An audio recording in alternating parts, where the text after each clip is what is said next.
은혜를 감사하며 또 곧 오시는 예수님의 재림에 대한 소식 때문에 감사합니다. 여러분들은 예수님께서 속히 오시길 원하십니까? 예. 여러분 세상이 지겨워서 속히 오시기 원하는 것 말고 정말 주님께서 오셔서 우리 몸과 영혼을 데려가셔서 영원히 하늘에 살게 하실 것을 그리워하는 마음으로 정말 진실되게 주님이 그리워서 예수님의 재림을 사모하게 되시길 간절히 바랍니다. 정말 세상에는 예수님께서 속히 오실 수밖에 없는 그런 일들로 꽉 차 있는 것을 우리가 보게 됩니다. 제가 오늘 저녁에 여러분들께 새 예루살렘 성에 대해서 좀 말씀을 좀 드리려고 합니다. 새 예루살렘 성에 대해서. 여러분, 예수님께서 사실은 이 성경 말씀에 의하면 예수님께서 하늘에서 우리를 위해서 집을 짓고 계시다고 말씀하십니다.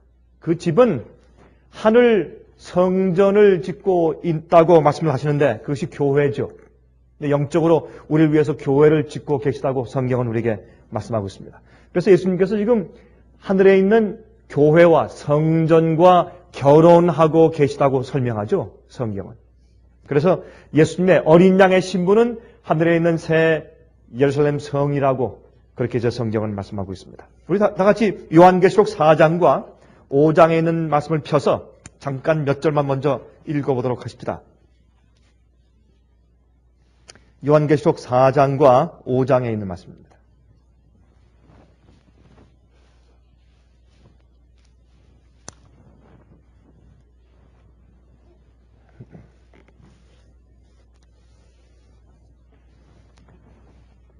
여러분 4장에 있는 말씀 보면 하늘 문이 또 열립니다.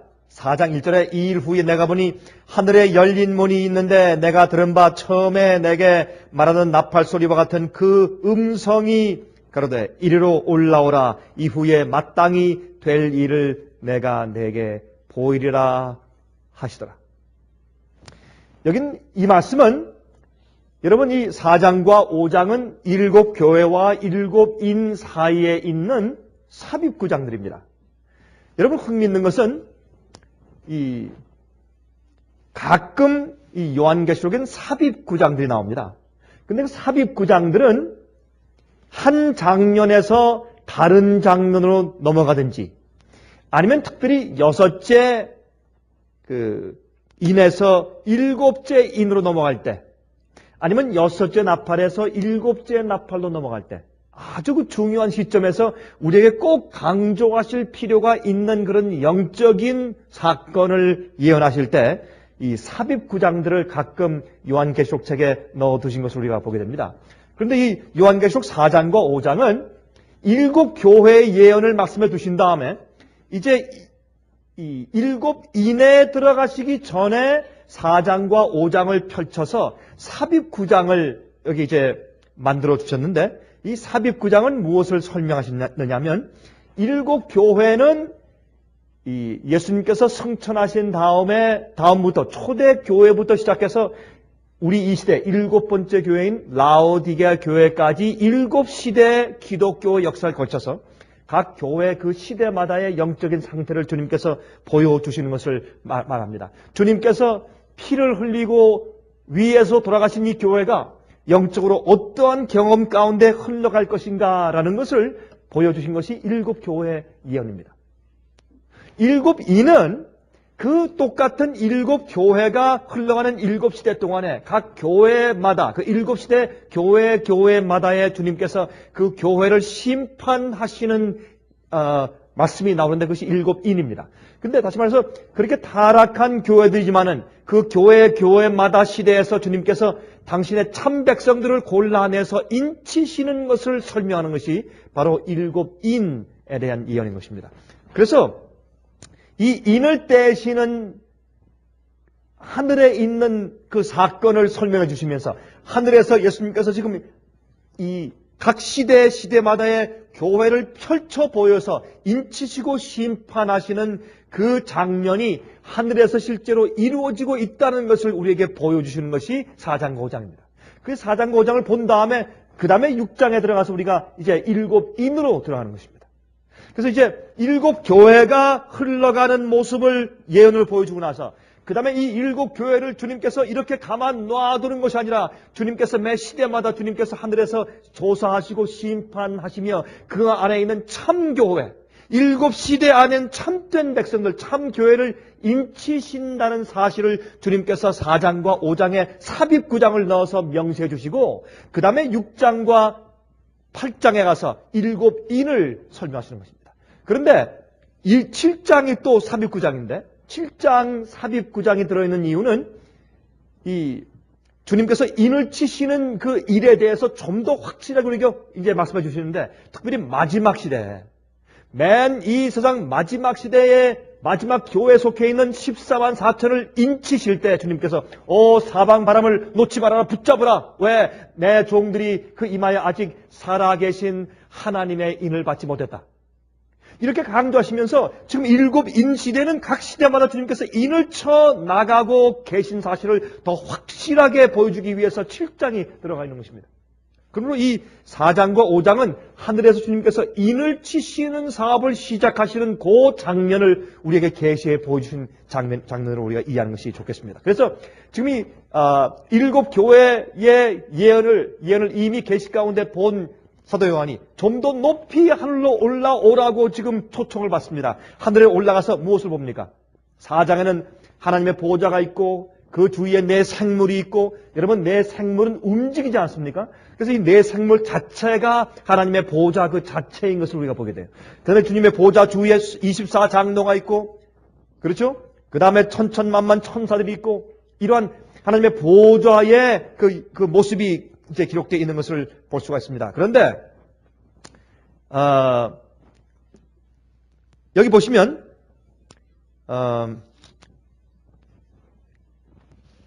여기 5절 보시면 보좌로부터 번개와 음성과 뇌성이 나고 보좌 앞에 7 등불 켠 것이 있으니 이는 하나님의 7영이라 그랬습니다. 그러니까 여기 있는 말씀 보면 여러분 7 촛대, 7 등대가 있는 것을 볼 수 있습니다. 여러분 성소 제도에서 7 금촛대가 있는 곳이 어디입니까? 성소죠? 성소는 몇째 칸입니까? 첫째 칸입니다. 여러분 성소를 좀 마음 가운데 떠올려 보시죠. 자, 성소에 제일 처음에 죄인이 양을 끌고 성소에 들어가면 제일 처음에 번제단이 있는 곳이 어디입니까? 성소뜰입니다. 그 다음에 이제 피를 흘린 그 양의 피를 가지고 그릇을 담아가지고 이제 제사장이 대신 그것을 가지고 들어가서 휘장 앞에 지성소를 가로막은 휘장 밑에 바닥에 7번 뿌리고서 그 죄를 고백한 그 죄인의 죄를 위해서 대신 중보의 기도를 하는 것입니다. 그러므로 번제단이 있는 성소뜰에서 첫째 칸인 성소로 들어가고 그 다음에 대속죄일 날 지성소로 들어가는 것입니다. 우리 그것을 볼 때 예수님께서 이 땅에 오셔서 십자가 돌아가신 것은 이 땅 위에서 번제단의 사역을 하신 것을 우리가 이해하고 그 다음에 승천하신 이후에는 예수님께서 하늘 어디로? 첫째 칸인 성소로 들어가신 것을 우리가 이해하는 것입니다. 이 성소 국면은 예수님께서 우리 죄인들을 구속하시기 위한 예수 그리스도의 이 3가지 종류의 사역을 상징한다고 우리가 분명히 이해합니다. 그러므로 성소들은 예수께서 이 땅에 오셔서 사역하신 것을 상징하고 십자가에 돌아가신 것을 상징하고 그 다음에 부활하시고 승천하셔서 하늘 성소 첫째 칸에 들어가셨죠. 자, 그것이 사실이면 나중에 예수님께서 둘째 칸인 지성소에 들어가셔서 하늘에서 대속죄일 사업을 하시는 것도 사실인 것입니다.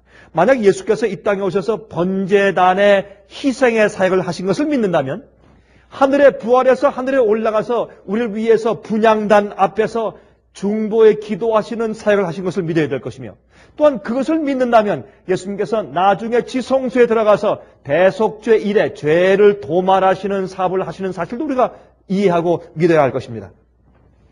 그래서 사실 이 4장에 있는 말씀 가운데 이 4장이 어디부터 시작되느냐 하면 여러분 사실은 땅에서 예수님께서 하늘 성소에서 7 금촛대 사이에 왔다 갔다 하시는 모습을 1장에서 보았습니다. 그래서 2장과 3장에 이제 예수님께서 7 교회 시대에 어떻게 주님께서 교회를 돌보시는가 하는 것을 그가 보았고 이제는 계시의 능력을 통해서 이제 성령으로 계시 가운데 하늘에 더 이끌림을 받아서 이제 땅에서 보는 것이 아니라 하늘 성소에 직접 들어가서 보는 것입니다.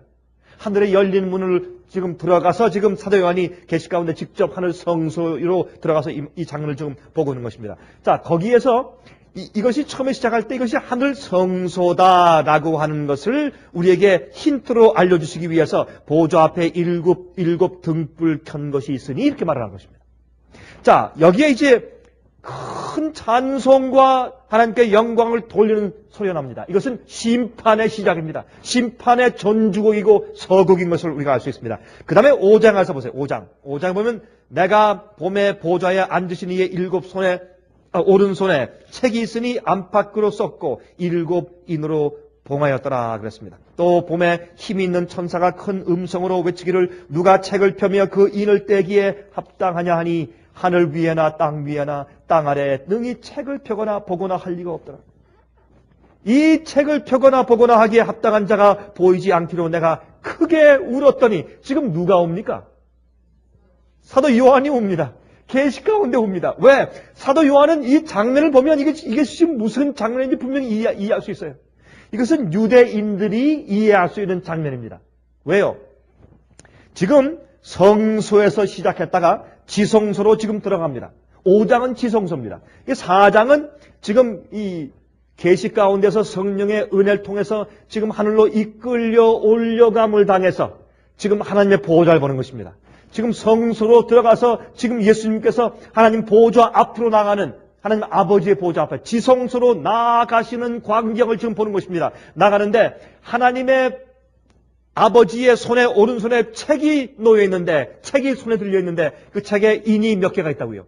7개 인으로 봉해져 있는 책이 거기에 있는 것을 볼 수가 있습니다. 그런데 이 7개 인으로 봉해져 있는 두루마리 책을 보면 유대인들은 금방 알 수 있어요. 이것은 무슨 문서입니까? 예, 매매 문서입니다. 무슨 매매 문서입니까? 특별히 땅의 매매 문서예요. 여러분, 유대인들의 풍습, 이 성경이 설명하는 이스라엘과 유대인들의 풍습은 땅은 영원히 팔질 못합니다. 왜요? 땅은 여호와께 속한 것이라고 그랬습니다. 그래서 땅은 영원히 사고 팔고 못해요. 그것은 무엇을 말씀하는가 하면 이 땅은 하나님께서 당신을 위해서 창조하신 그러한 창조물인 것을 상징하는 것입니다. 우린 그 땅을 다스리고 있는 청지기들입니다. 그런데 우리가 죄로 인해서 이 땅을 마귀한테 사실은 팔았습니다. 예수님께서 이 땅을 다시 우리에게 당신의 핏값으로 이제 지불하신 다음에 다시 이 땅을 도로 물러주시는 것입니다. 그래서 여기에 있는 이 5장 얘기는 이 죄로 인해서 빼앗긴 땅을 다시 우리에게 도로 물러주시는 예식을 하는 것입니다. 근데 땅을 물러줄 때 예수님께서 십자가에 돌아가셔서 우리 죄를 위해서 그 대속의 피를 흘리시고 우리의 죄값을 갚으셨습니다. 그러면 끝나지. 아니 그러면은 이 땅을 도로 물러 가지고 저 마귀를 없애버리고 우리를 구원하면 되는 것이지 왜 주님께서 그렇게 하시지 않고 또 심판을 하시느냐 말입니다. 왜 책을 펼 필요가 있고 기록을 살필 필요가 있느냐 말입니다. 예수님께서 100번 아니 1000번 십자가에 돌아가셨을지라도 우리가 그의 피의 보혈을 받아들이고 믿고 우리 양심이 씻어져서 우리가 과거의 죄의 힘으로부터 우리가 구속받아서 죄로부터 해방되는 경험이 없으면 사실은 우리가 구원의 경험이 없는 것입니다.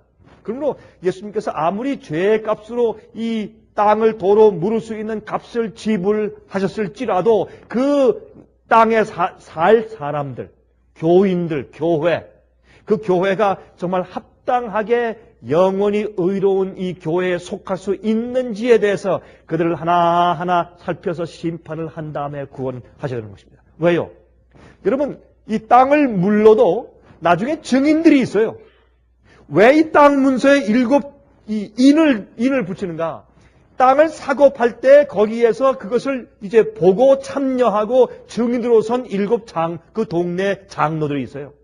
그래서 땅을 다시 사고 팔 때, 다시 물러줄 때도 그 인을 붙인 원래 그 7 장로들이 다시 와서 그 인을 깔 때, 저건 내 인이요. 하고 그 사람이 자기 인을 떼어야 돼, 하나씩.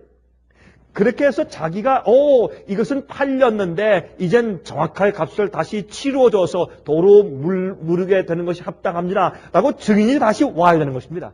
여러분 보세요. 이 땅이 인간의 죄로 인해서 마귀에게 팔렸을 때 그 증인이 하늘에 있는 천사들만 증인이 아니에요. 누구도 증인입니까? 누구도. 마귀도 증인이에요. 그래서 마귀의 증인의 역사, 이게 좀 무슨 얘기지만 마귀가 보는 데서 마귀가 더 이상 고소할 수 없도록 통과하는 일이 있어야 돼요. 여러분 어떤 사람들 말하기를 예수님께서 그래서 이미 날 위해서 계명을 다 지켜주셨고 이미 의롭게 사셨고 이미 내 죄를 용서하시기 위해서 피를 흘렸으므로 내가 은혜로 받아들이면 다 되는 거 아닙니까? 여러분 그렇게 하신다면 그 사람들 마음 가운데 아직까지 계명을 준수한 변화된 품성과 그런 생애가 없는데도 주님께서 그냥 그렇게 슬쩍 하늘에 데려가신다면 그러면 하나님은 참으로 괴팍한 분이에요. 하나님은 참으로 이상한 분입니다. 언제는 계명을 어긴 사람을 내쫓아 죽게 하시고 언젠 그냥 봐줘서 슬쩍 들여가시고 그러면 어떤 분이 참 하나님이세요? 하나님은 참으로 괴팍한 분이에요. 이랬다 저랬다 하시는 분이에요. 그럴 수 없는 것입니다. 성경은 말씀하기를 하나님은 어제와 오늘과 영원히 어떻게 하시다? 동일하신 분이라고 성경은 말씀하고 있습니다. 그러므로 구원은 반드시 심판을 통해서 있는 것을 알 수가 있어요. 그래서 성경은 계속 말씀하기를 내가 너에게 행한 대로 어떻게 해주겠다? 갚아주겠다고 성경은 말씀하고 있는 것입니다. 그래서 5장에는 분명히 주님께서 땅값을 물러주시고 피를 흘려서 대속하셨지만 그러나 그 땅 속에 살 자들을 주님께서 구속하시기 위해서 책을 펴서 증인들 앞에서 7 증인을 떼시면서 각 교회마다 그 교회에서 교회가 아무리 타락해 내려갈지라도 그 안에 진리로 성화되고 구속받고 있는 참된 교회, 형식적인 교회 안에 진짜 교회 말이에요.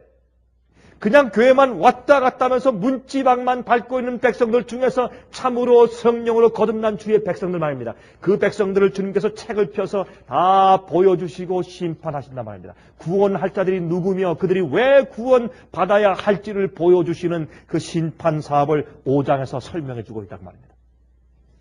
자, 그런데 다니엘 7장을 보시면 다니엘 7장 8절부터 10절을 보면 이런 말씀이 있어요. 내가 그 뿔을 유심히 보는 중 다른 작은 뿔이 그 사이에서 나더니 먼저 뿔 중에 셋이 그 앞에 뿌리까지 뽑혔으며 이 작은 뿔에는 사람의 눈 같은 눈이 있고 또 입이 있어 큰 말을 하였느니라.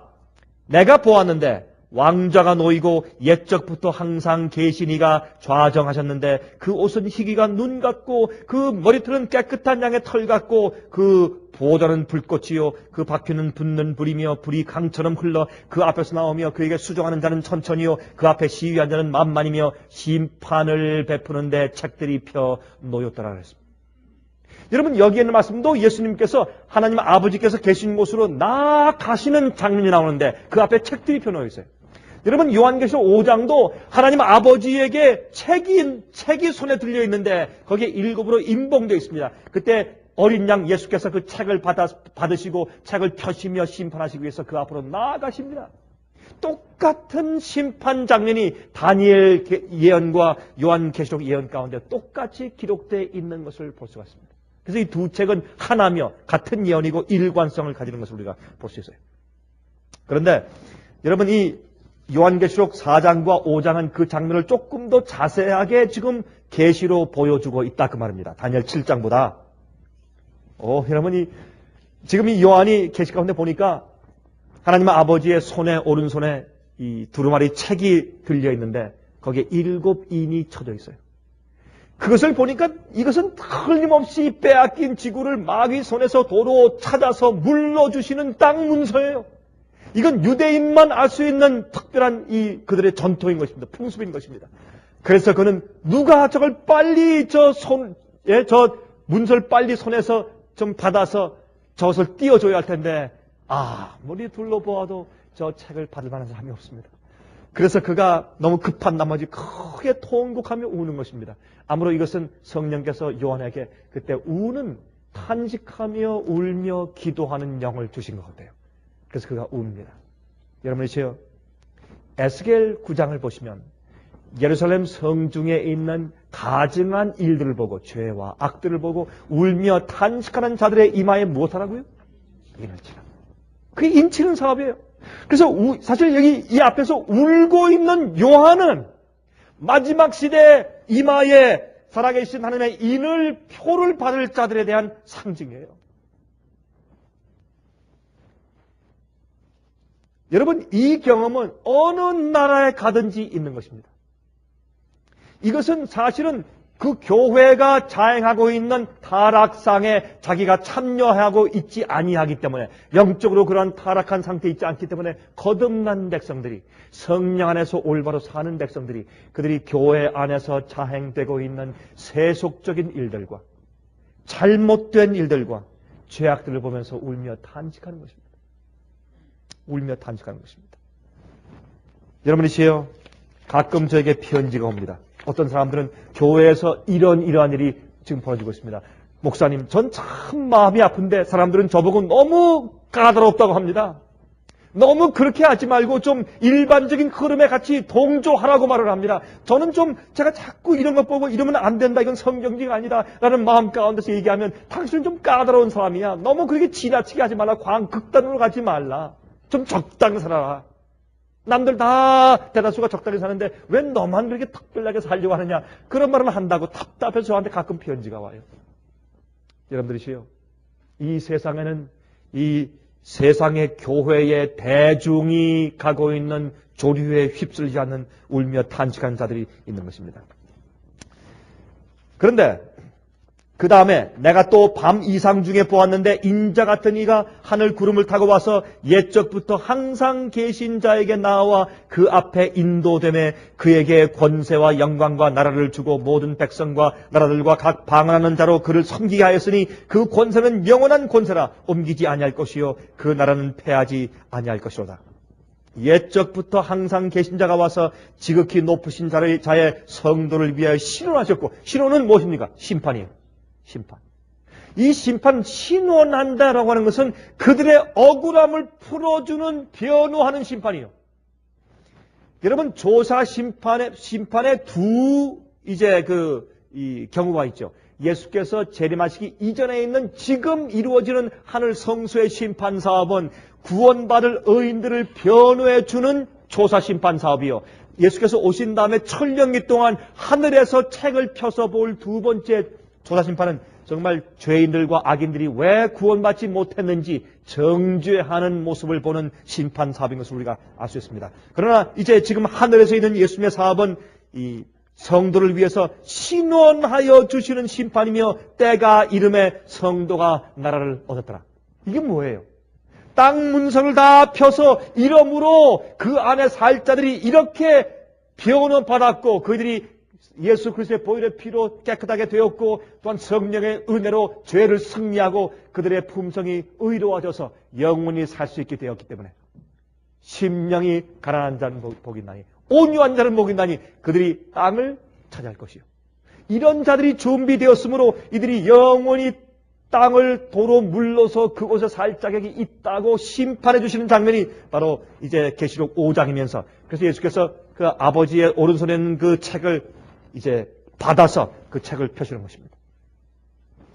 그 다음에 이 지구를 도로, 마귀의 손에서 도로 물려받아서 성도들에게 그것을 주신단 말입니다. 이 얘기가 다니엘서 7장과 요한계시록 5장에 얼마나 일맥상통하게 계시로 기록되어 있는지 모르는 것입니다. 지구를 마귀의 손에서 도로 찾으시는 모습을 볼 수가 있습니다. 그래서 인을 떼신다는 것은 그러므로 이 땅의 땅 문서를 펴시고 도로 물러주시는 과정을 묘사해요.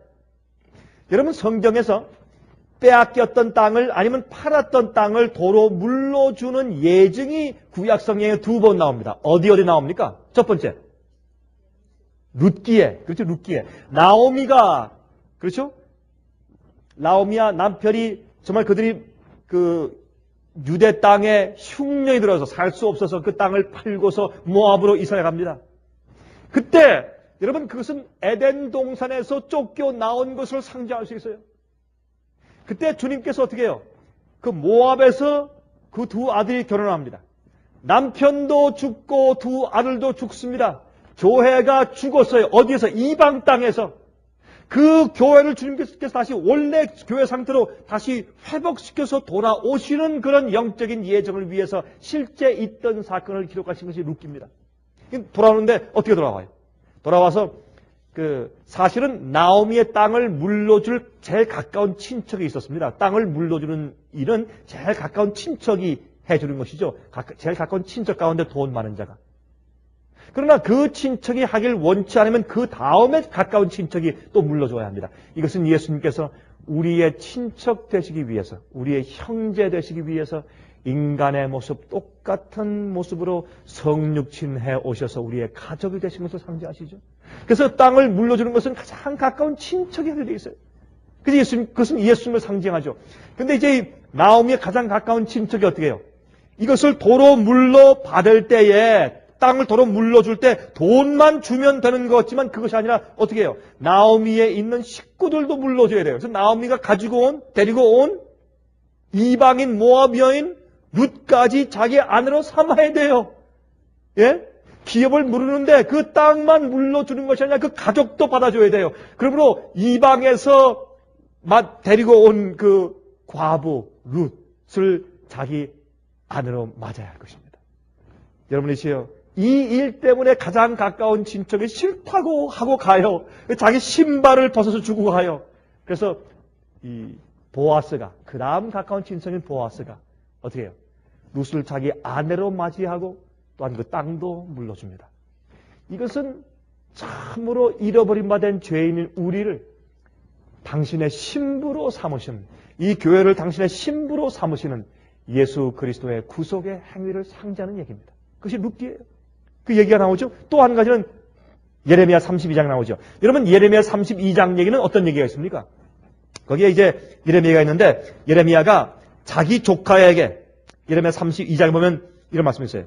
8절부터 여호와의 말씀같이 나의 숙부의 아들 하나멜이 시위대 뜰 안 내게로 와서 이르되, 청하노니 너는 베냐민 땅 아나돗에 있는 나의 밭을 사라. 기업의 상속권이 내게 있고 물을 권리가 내게 있으니 너를 위하여 사라 하는지라. 내가 이것이 여호와의 말씀인 줄 알았으므로 내 숙부의 아들 하나멜의 아나돗에 있는 밭을 사는데 은 17세겔을 달아주되 증서를 써서 인봉하고 증인을 세우고 은을 저울에 달아주고 법과 규례대로 인봉하고 그랬습니다.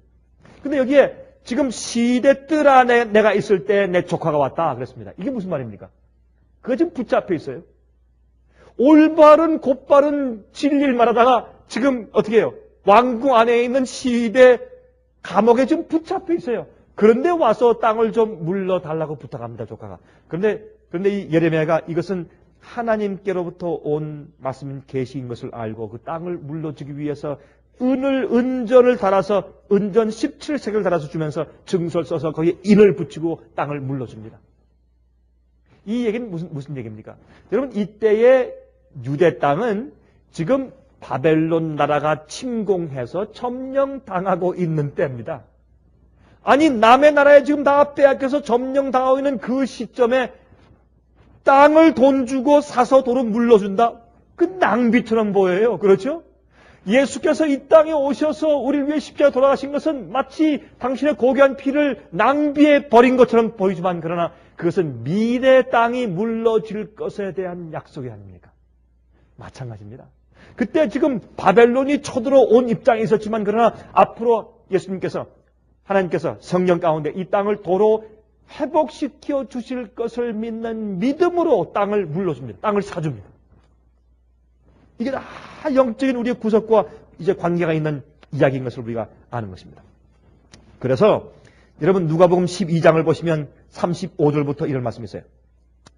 그 40절까지. 허리에 띠를 띠고 등불을 켜고 서 있으라. 너희는 마치 그 주인이 혼인 집에서 돌아와 문을 두드리면 곧 열어주려고 기다리는 사람과 같이 되라.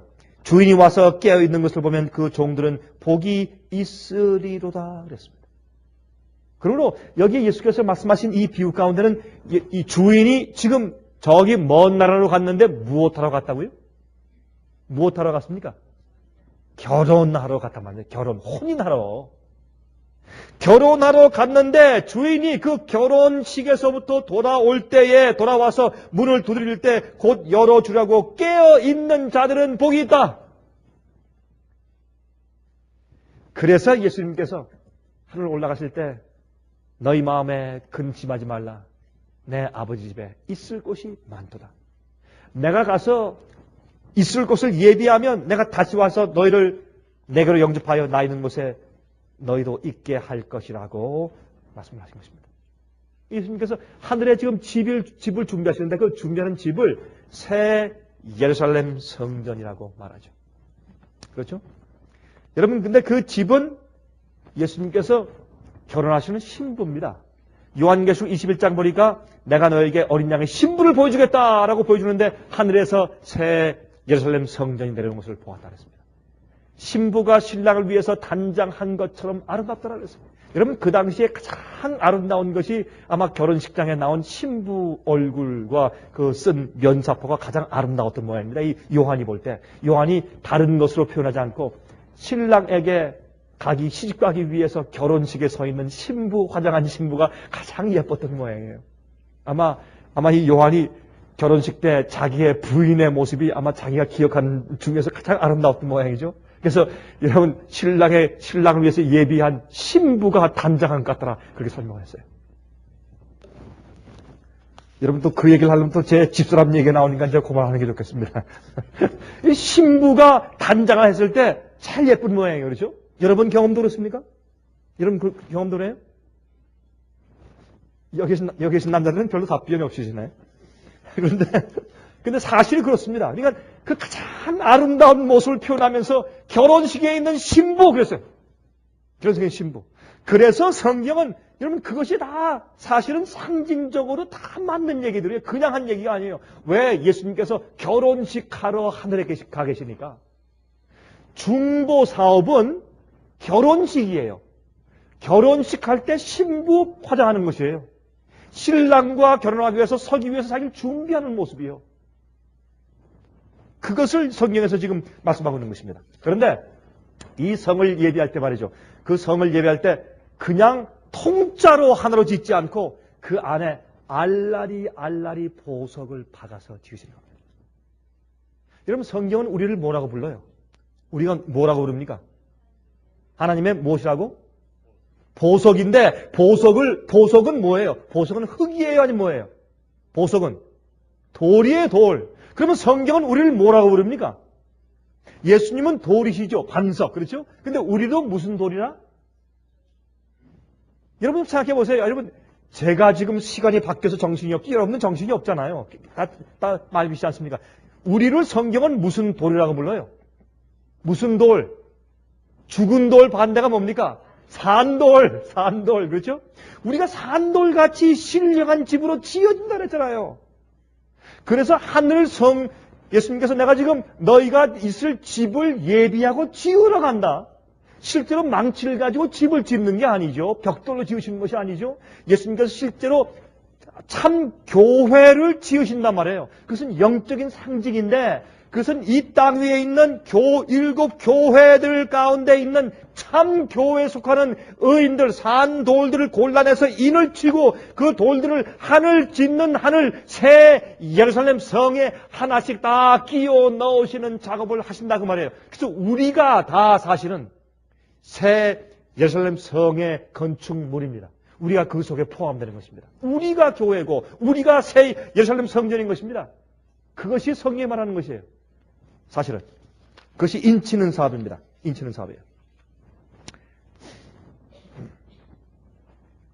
내가 가서 너를 위하여 처소를 예비하면 내가 다시 와서 너희를 내게로 영접하여 나 있는 곳에 너희도 있게 하리라 그랬습니다. 여러분, 어떤 사람들은 죽은 다음에 영혼이 천당 가고 지옥 간다 그래요. 만약 그것이 사실이면 예수님께서 뭐라고 이렇게 말씀하십니까? 내가 너희를 위하여 처소를 예비하면 내가 다시 와서 너희를 그때에 내게로 영접하여 가서 나 있는 곳에 그때 너희도 나와 함께 있을 것이라. 이 말씀을 왜 했습니까? 그 앞뒤가 맞지 않는 얘기거든요. 그렇지, 우리가 죽은 다음에 우리 영혼이 하늘 가고 지옥 가는 것이 아닌 것을 알 수 있습니다. 여러분, 스가랴서 4장 6절 7절 보시면 이런 말씀이세요. 스가랴서 4장 6절 7절에 그가 내게 일러 가로되 여호와께서 스룹바벨에게 하신 말씀이 이러하니라. 만군의 여호와께서 말씀하시되 이는 힘으로 되지 아니하며 능으로 되지 아니하고 오직 나의 신으로 되느니라. 무엇이? 우리의 힘으로 안 되고 우리의 능력으로 안 된다. 곧 성령의 하나님의 신의 성령의 힘으로만 된다 그랬어요. 어떤 일이 무슨 일이 그렇다 말해요. 예? 여기 보세요. 큰 산아 내가 무엇이냐? 내가 스룹바벨 앞에서 평지가 되리라. 큰 이 사업에 장애물 되는 큰 장애물들이 주님께서 명하시면 다 없어져요. 다 없어진 다음에 그다음에 그가 머릿돌을 내어놓을 때 무리가 외치기를 은총이 그에게 있을지어다 하리라 하셨고, 이것은 무엇입니까?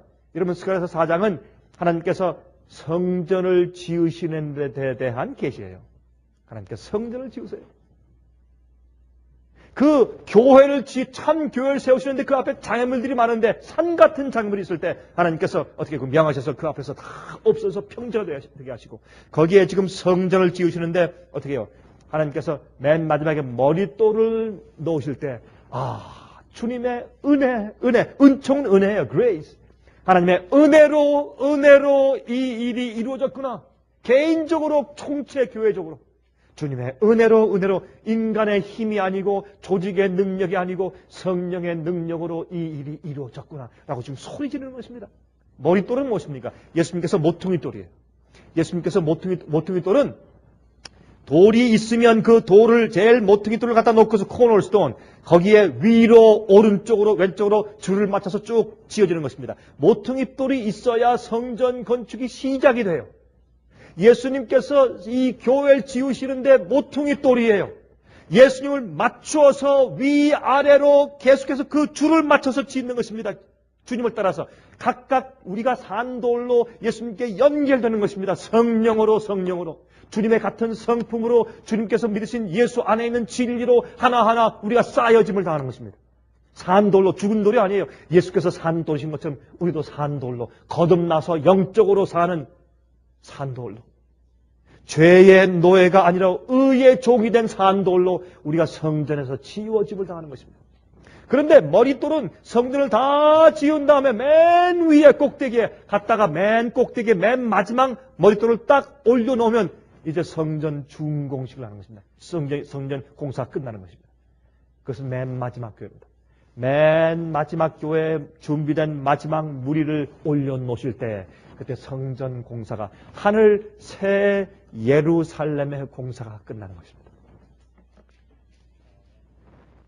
여러분, 그래서 사실 우리가 이 세상에서 하나님과 함께 성전, 새 예루살렘 성전을 지어가는 역사에 우리가 동참하는 것입니다. 신령한 돌들을 모으는 일에 동참하는 것이에요. 여러분, 우리가 구약 성경에 보면 성전을 지을 때 어떻게 했습니까? 성전을 지을 때 예루살렘 성전 그 자리에서 말이죠. 돌 깎고 치는 정의 소리와 망치 소리가 한 번도 들리지 않았다고 했습니다. 왜요? 여러분이 깎는 것은 저 산이나 아니면 들에서 그 돌을 가져오는 그곳을 직접 다 치수대로 전부 다 깎고 끌로 이제 자르고 전부 다 이 모난 것은 전부 다 깨끗하게 만들어서 그 정확한 규격대로 거기서 다 만든 다음에 자른 다음에 그 돌들을 가져와서 여러분 성전 있는 장소에 와서 차곡차곡 쌓는 일만 했지 않습니까? 그래서 이 망치 소리와 정의 소리가 전혀 들리지 않은 것입니다. 조용히 쌓아진 것입니다. 지금은 어떤 일을 하십니까? 우리가 있는 처소에서 주님께서 개인적으로 계속 하나님의 진리의 규격을 따라서 주님의 계명의 성품의 사본에 따라서 정확하게 우리를 자르시는 것입니다. 그 돌들을 어디에서? 있는 장소에서 캐내어서, 이게 사실 전부 다 보석이에요. 다 보석들입니다. 여러분 새 예루살렘 성전을 짓는 것을 보십시오. 12보석, 보석의 종류가 12개예요. 문도 12문이고 길초석도 12개고 그 성전을 지은 보석들의 종류도 12가지예요. 참 재밌어요. 가만히 성경 연구하면 이것이 다 하나님께서 우리를 교회로 깎아 나가시는 과정을 전부 다 표현한 것들이에요. 사실.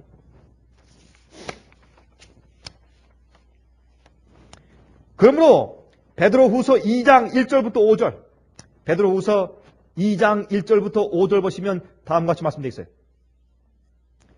이게 베드로후서가 아니고 베드로전서 같이 보이는데 베드로 제가 잘못 쓴 것 같습니다. 한번 보십시다. 베드로후서인가 전서인가? 베드로전서예요. 후서가 아니고. 베드로후서 1장 2장 1절부터 5절 베드로 전서 맞죠? 예, 베드로 전서고 후서가 아닙니다. 베드로 전서에.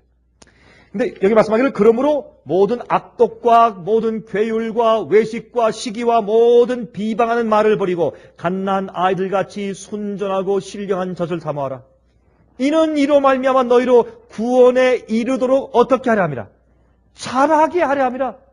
예수의 피의 보혈로 씻은 바 된 우리는 채석장에서 잘려져 나와서 거듭나서 더 이상 그 산에, 더 이상 그 바위에 속한 자가 아니에요. 우리가 잘려져 나와서 예수님의 교회에 속하기 위해서 우리가 잘라지고 끌로 끌어서 모든 것들이 다 아름답게 다 이렇게 준비되는 과정이 있어요. 자라는 과정이 있어야 돼요. 우리가 있는 데서 그냥 있으면 안 돼요. 죄의 습관에서 그냥 있으면서 내가 교회에 속했다고 하는 것은 거짓말인 것입니다. 우리가 과거에서 죽고 우리가 거기서 예수님과 함께 부활해서 새로운 의의 종이 되어서 나중에 주님과 함께 의로운 거룩한 열매를 맺게 되는 것입니다. 그 다음에 주님의 교회에 속하는 것이지요. 너희가 주의 인자하심을 맛보았으면 그리하라. 사람에게는 버림받았으나 하나님께는 택하심을 입은 보배로운 산돌이신 예수에게 나와 너희도 무엇같이 산돌까지 같이 예수님께서 어떠하심처럼 우리도 그러해야 될 것이에요. 예수님께서 죄 없으신 것처럼 우리도 죄가 없어야 할 것입니다. 우린 용서를 통해서 또한 승리를 통해서 죄와 분리되는 경험이 있어야 할 것입니다. 거룩한 경험이 있어야 되는 것을 볼 수 있어요. 예수께서 보배로우신 산돌인 것처럼 너희도 산돌같이 신령한 집으로 세워지고. 여러분들의 마음은 신령하십니까? 신령한 곳은 예수님께서 거하시는 곳이 신령한 곳입니다. 참 교회는 예수님의 임재가 있는 곳입니다. 찬송을 부르는 것이 교회가 아닙니다.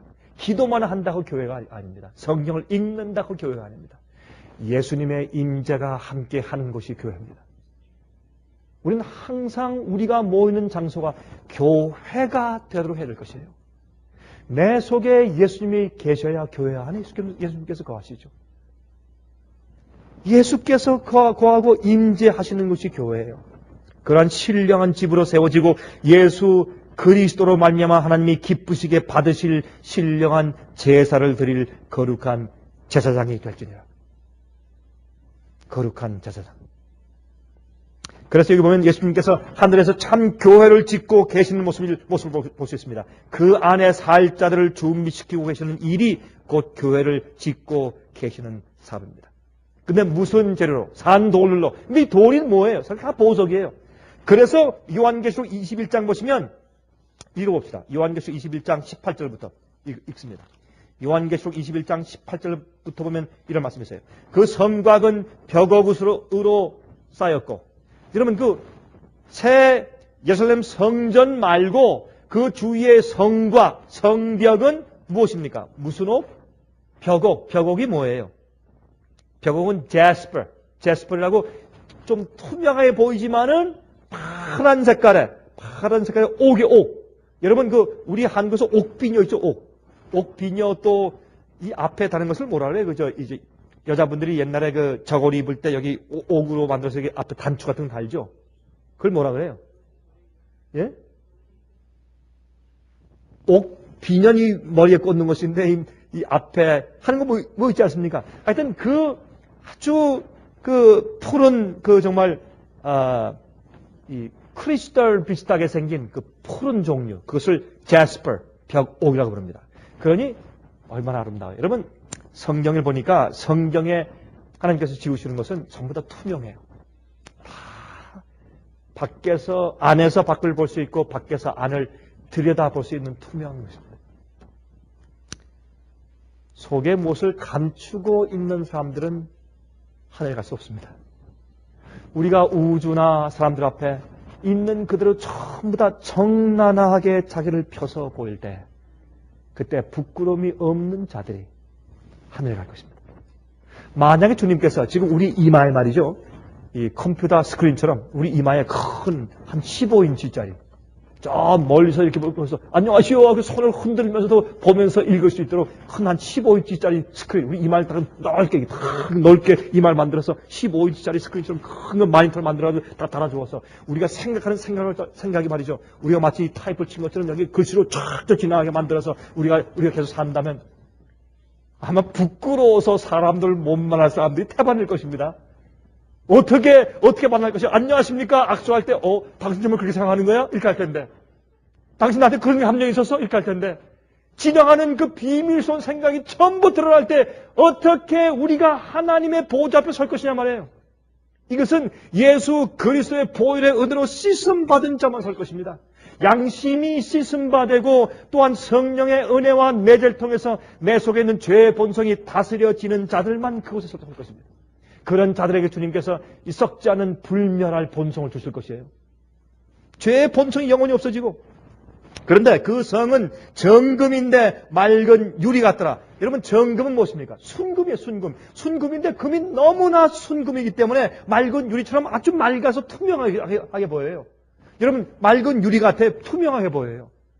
그러니까 아마 이 금도 진짜 순수하면 투명하게 보이는 모양이죠. 지금 우리가 이 땅에서 보는 금은 사실은 하나님께서 원래 만드신 진짜 순금하고 조금 다른 것 같아요. 좀 퇴보된 것 같아요. 진짜 순금은 유리 같아요. 유리 같아요.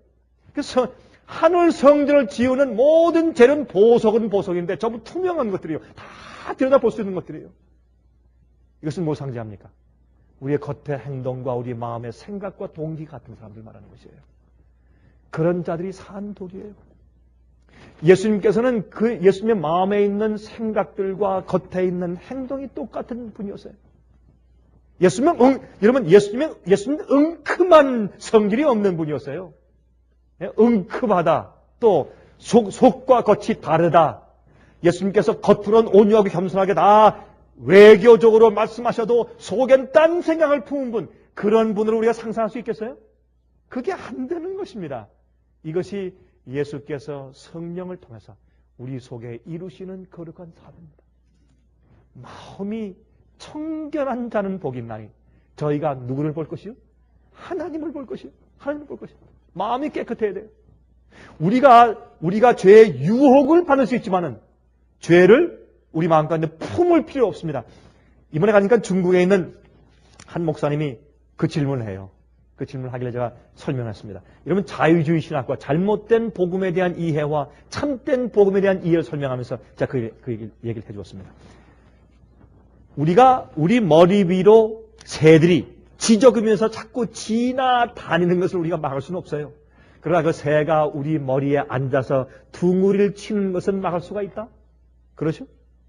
다시 말해서 우리에게 죄의 본성이 있으므로 자주 우리가 죄된 모습을 볼 때나 아니면 충동이 올라와서 가끔 죄에 대한 생각들과 유혹이 우리 머리를 스쳐 지나다닐 수는 있지만은, 그러나 어떤 때 말이죠. 우리가 기도할 때도, 우리가 거룩한 마음으로 기도할 때도 갑자기 나도 모르게 뭐가 이상한 생각이 싹 지나갈 때가 있어요. 왜요? 아직도 우리가 죄된 육체 가운데 살고 있기 때문에 그래요. 우리가 구원받은 것은 우리 마음이 변하고 마음이 거듭나고 우리 마음이 구원받은 것이지 우리 육체가 구원받은 것이 아니에요. 우리 육신은 예수께서 오실 때 썩지 않을 영을 분별할 몸을 주실 때 우리 육신이 구원받는 것이 아니겠습니까?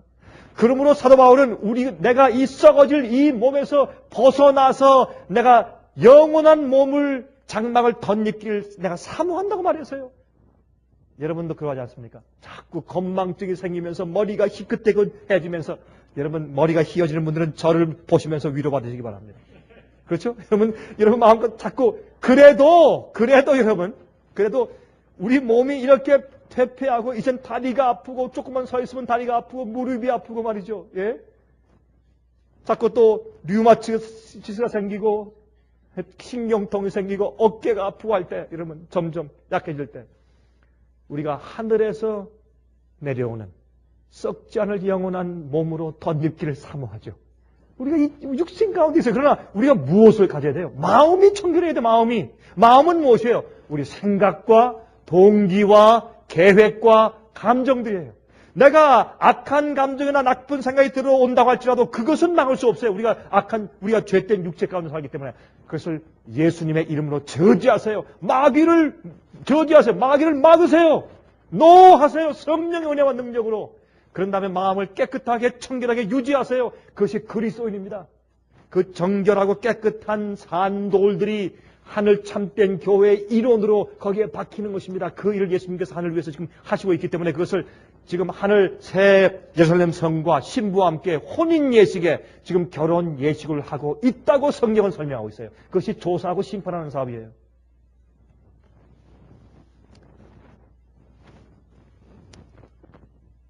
성의 성곽의 기초석은 각색 보석으로 꾸몄는데 첫째 기초석은 벽옥이요, 둘째는 남보석이요, 셋째는 옥수요, 넷째는 녹보석이요, 다섯째는 홍만호요, 여섯째는 홍보석이요, 일곱째는 황옥이요, 여덟째는 녹옥이요, 아홉째는 당황옥이요, 열째는 비치옥이요, 열한째는 청옥이요, 열두째는 자정이라.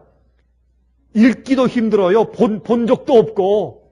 읽을 가운데 몇 개는 제가 여러 나라에 제가 박물관을 가봤기 때문에 제가 여러분보단 아마 모름지기 제가 더 많은 이런 보석을 보았을지 모릅니다. 그러나 다 보석을 보지도 못하고 읽기도 힘들어요. 발음하기도 힘들고 이게 무슨 뜻인지도 잘 모르고. 이것은 12보석인 이유는 이 세상에 살고 있는 인간들의 성격이 12가지예요. 인간의 성격들이, 이건 심리학자들이 다 인정하는 것입니다. 왜 12가지인지 아세요? 여러분, 기본적인 인간이 타고 태어나는 기질이 4가지가 있어요.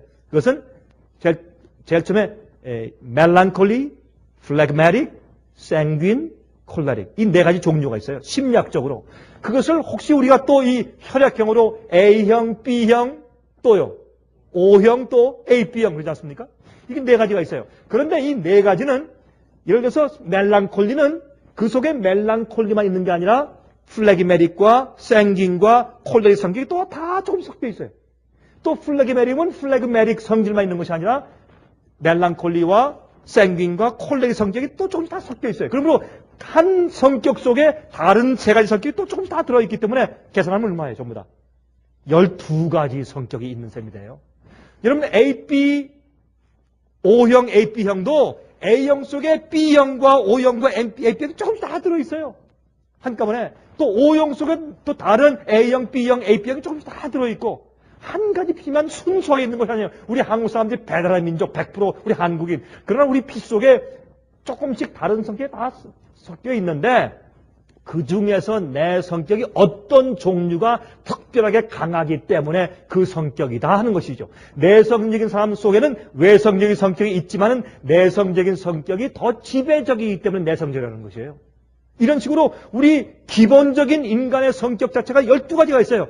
그러면 12보석은 주님께서 이 세상에 태어난 12가지 다른 종류의 사람들을 깊은 산이나 바위 속에서 그것을 알아서 광선처럼 정말 가서 다 그 밑에 깊은 구렁 속에 들어가서 그것을 쪼아낸단 말이에요. 예수께서 하늘에서 이 땅에 깊은 죄악의 흑암 속에 오셔서 성육신하신 것을 우리를 이 광산 속에서 채석해서 내시기 위해서 오신 것이에요. 흑암 속에서 빛의 아들로 이끄시기 위해서 오셨단 말입니다. 온 다음에 그것을 또 어떻게 돼요? 여러분, 금이 나올 때, 금강석이 나올 때부터 금강석이 아니요. 거기에서 있는 찌꺼기를 다 잘라내고 그걸 또 갈아야 돼요. 여러분, 제가 말이죠. 예루살렘에 갔을 때 잊혀지지 않는 것은 예루살렘에서 제가 가서 구경하는 것 못지않게 한 가지 귀한 경험은 그 택시. 여러분, 예루살렘에 있는 택시는 전부 다 벤즈예요. 거기 전부 다 벤즈만 택시예요. 그래서 벤즈 택시를 타고 이제 가는데 그 사람이 구경을 여러 군데 시켜주다가 절 데리고서 엉뚱한 곳을 갑니다. 여기 어디입니까? 그랬더니 여기도 성지입니까? 아니고 여기는 금강석을 만드는 금강성 가공 공장이래요. 여보시오, 나는 목사요. 난 돈이 없는 사람이요. 제발 다들 빨리 난 시간 없으니까 다른 데 갑시다 하니까 여기 꼭 잠깐 들렸다 가야 된대요. 가보니까 그 한국말이 많이 쓰여 있어요. 아마 한국 사람들이 관광 갔다가 거기 많이 들렸던 모양이에요. 아마 금강석을 살려 갔던 모양이죠. 그런데 거기 와서 금강석을 채집했을 때 금강석 원석을 보여주는데 정말 볼품이 없어요. 금강석 원석을 보여주고 그 다음에 그것을 가공하는 모습을 보여줍니다. 근데 제일 처음에 금강석 원석을 딱 보고서 제일 처음에 제일 기술에 있는 장인이 그것을 어떻게 어딜 때리느냐에 따라서 금강석 모양이 달라진대요. 망치로를 딱 때리면 그게 쪼개지면서 어떤 금강석은 무엇을 위해서 쓰여질까가 결정난대요. 예수님께서 우리가 어디에서 태어났는지 아시는 겁니다. 주님께서 딱 때린 다음에 그걸 가는데 금강석에 51면이 있어요. 51 fars가 있어요. fars. 그 면이 있어요. 그걸 하나 가는데 그 가는 공정을 보여주는데 전 그렇게 빛나는 금강석이 되기 위해서 그렇게 어려운 수건 과정을 거치는 것을 제가 몰랐어요. 그냥 금강석이 있는 걸 그냥 내서 뭐를 후 불고 그냥 물에 씻으면 금강석이 된 줄 알았어요. 아니에요. 엄청난 시간을 걸쳐서 그 공정 과정을 지난 다음에 빛나는 보석이 돼요. 그래서 이 보석으로 하늘에 있는 성전을 지으시는 이유가 있어요. 우린 보석이에요. 주님께서 우리를 때려서 자르시고 가시고 빛나게 하시고 또 하늘의 빛을 받아서 반사할 수 있는 미연을 다 갈아서 온전한 금강석으로 만드시는 것을 우리가 볼 수가 있는 것입니다. 이러할 때 인치는 사업이 하늘에서 진행 중이라고 성경은 설명하고 예수님께서 하늘에서 새 예루살렘과 참 교회 성전을 짓고 계신 것으로 설명하고 있다 그 말입니다. 여러분 제가 중국과 한국을 돌아왔죠. 여러분 제가 시간이 좀 다르서 설명을 못 드리겠어요. 중국에 참 금강석 같은 자들이 참 이 가공 공장이 있어요. 놀라운 사람들이 있어요. 단순한 사람들. 정말 주님의 교회에 속한 사람들, 참 교회에 속한 사람들. 새 예루살렘의 보석으로 준비된 사람들을 분명히 보게 됩니다. 여러분 중국에 있는 저희 상해빛 사업을 위해서 기도 많이 해주세요. 저희 사업이 엄청나게 커집니다. 여러분이 생각하는 것보다 더 커집니다. 여러분이 상상하기가 좀 어려우실 거예요. 직접 보시지 못하니까. 전국적으로 엄청난 일들이 벌어지고 있어요. 진리를 전하니 진리로 산돌처럼 그들이 교회가 되어야 돼요. 진리가 없으면 교회가 될 수 없어요. 진리로 변화되고 진리로 깎여야 돼요. 근데 그냥 진리가 아니라 가짜 진리가 진짜 참 진리로 교회가 준비되는 것이에요. 참 진짜 진리가 전파돼야 보석들로 사람들이 준비가 돼요. 여러분 우리는 이 세상에 사는 목적이 참 뚜렷해요. 내가 하늘 교회에 보석되는 일과 다른 사람이 보석되게 도와주는 일 둘밖에 없어요. 조금 있으면 우리가 이 땅에 다른 일 하며 살던 모든 것은 전부 다 헛것이 돼요.